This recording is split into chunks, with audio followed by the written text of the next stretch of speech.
It started with a storm. The small coastal town of Clearwater had always thrived on the sea, with its generations of fishermen and sailors recounting the legends of monstrous creatures lurking beneath the surface.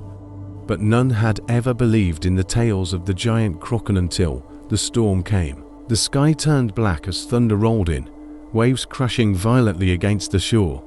Old Captain Harlow stood at the pier, his weathered face tense. "The sea is angry tonight," he muttered, more to himself than to the gathered onlookers. 4 days, strange things had been happening. Boats had gone missing, and the water seemed more ominous than ever before. That night, the storm was only the beginning. 3 boats were reported missing the next morning, their crews never returning. The local fishermen whispered among themselves, afraid to go out to sea. It wasn't just a storm. There was something else out there, something they couldn't explain. Marissa, a marine biologist studying the area's marine life, had come to Clearwater for research. She was skeptical of the town's superstitions, but the reports of disappearing vessels intrigued her. She met with Captain Harlow, hoping to learn more about the unusual events. "The Kraken," he said, his voice low. "It's not just a story. It's real, and it's angry." Marissa laughed at first, but the look in the old captain's eyes chilled her. There was something different about the way he spoke, like he had seen something no one else had. Marissa decided to investigate, enlisting a few brave fishermen to take her out to the last known location of the missing boats. As they ventured farther into the sea, the water grew eerily calm.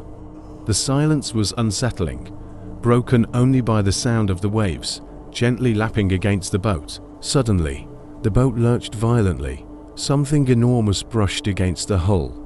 The crew scrambled, shouting in panic as the water around them bubbled and churned. From the depths, a massive tentacle rose, coiling around the boat. Marissa barely had time to scream before the boat was pulled under, swallowed whole by the ocean. Marissa woke up on the beach, gasping for air. She was the only one who had made it back. The town was in shock as word spread of the attack, but many refused to believe her story. Giant squid were known to exist, but this, a Kraken of myth and legend. Captain Harlow believed her. "You've seen it now," he said gravely. "It's just the beginning. The Kraken is back." The town was divided. Some wanted to prepare for battle, while others dismissed the tale as hysteria. But it wasn't long before the Kraken struck again. This time, it wasn't a boat that was taken, but the pier itself. In the dead of night, Clearwater's iconic wooden pier was torn apart by something huge beneath the water. Those who witnessed it claimed to have seen massive tentacles rising from the sea, but few lived to tell the tale. The town was plunged into fear. Clearwater, once a peaceful coastal haven, was now a place of dread. No one dared venture near the water, and the local economy began to crumble as fishing boats were grounded. Marissa, determined to stop the creature, began gathering research. If the Kraken was real, there had to be a way to defeat it, but time was running out. Marissa discovered an ancient sea chart hidden away in the town's archives. The chart depicted Clearwater's coastline, but more importantly, it showed an unmarked island far out to sea. According to legend, the Kraken had once been trapped there, imprisoned by ancient sailors who knew the secrets of the deep. Captain Harlow recognized the island immediately. "The Kraken's lair," he whispered. "If we can find that island, maybe we can stop it." But the journey to the island was dangerous, and no one who had ever ventured that far had returned. Despite the danger, Marissa was determined to find the island and stop the Kraken. She convinced Captain Harlow to lead the expedition, and together they assembled a small crew of volunteers, those brave enough to face the monster head-on. Among them was Logan, a fisherman who had lost his brother in one of the earlier attacks, and Sarah, a seasoned diver with a fear of nothing. Together, they prepared to set sail into the unknown. As they departed Clearwater, the townspeople watched from the shore, praying they would return with a solution to their growing nightmare. The sea was unforgiving, As they sailed toward the unmarked island, a massive storm rolled in, as if the ocean itself was trying to stop them. Waves towered over their boat, threatening to capsize them at every turn, but the crew pressed on. The deeper they ventured, the more they felt the presence of something lurking beneath the waves, watching, waiting. Then, in the midst of the storm, the Kraken attacked. Tentacles as thick as tree trunks erupted from the sea, wrapping around the boat with terrifying strength. The crew scrambled to fight back, using harpoons and whatever weapons they had at their disposal. Logan managed to cut through one of the tentacles, but it only enraged the creature further. The boat rocked violently as the Kraken pulled it toward the water, determined to drag them into the abyss. Marisa realized that brute force wouldn't be enough to stop the beast. They needed to reach the island and find the key to its defeat. By some miracle, they managed to break free and reach the island. It was a desolate place, surrounded by jagged rocks and treacherous waters. But at its center stood an ancient temple, hidden deep within the jungle.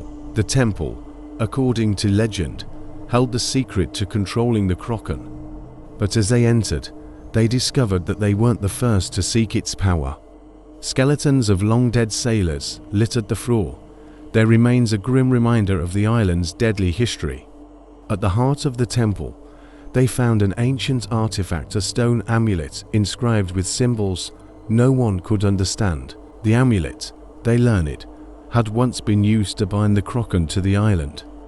But over the centuries, its power had weakened and the creature had broken free.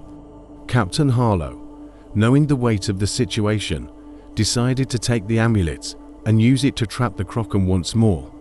But as they left the temple, the ground shook and the sea roared. The Kraken had followed them. The crew returned to the beach, where the Kraken rose from the sea. Its full form finally revealed. It was larger than they had ever imagined, its eyes glowing with ancient fury. Captain Harlow held the amulet high, chanting the words he had read from the temple walls. But the Kraken wasn't going down without a fight. The final battle began, as the crew fought to keep the Kraken at bay, while Harlow tried to activate the amulet's power. Tentacles lashed out, destroying everything in their path. Logan and Sarah barely managed to stay alive as the creature bore down on them. In the chaos, Captain Harlow realized that the amulet required a sacrifice, a life given willingly, to bind the Kraken forever. Without hesitation, he offered himself. As the Kraken's tentacle wrapped around him, he activated the amulet, and the creature let out a deafening roar. The sea seemed to split as the Kraken was pulled back into the depths, bound once again to the island. Harlow disappeared into the water, his final words lost to the wind. Marisa, Logan, and Sarah returned to clear water, shaken but alive.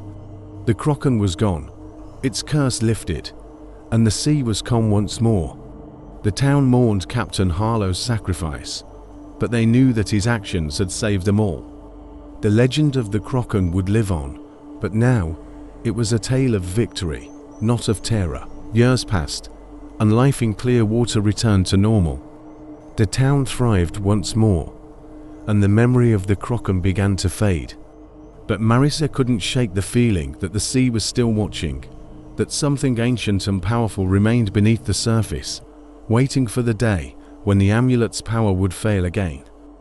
And when that day came, the Kraken would rise,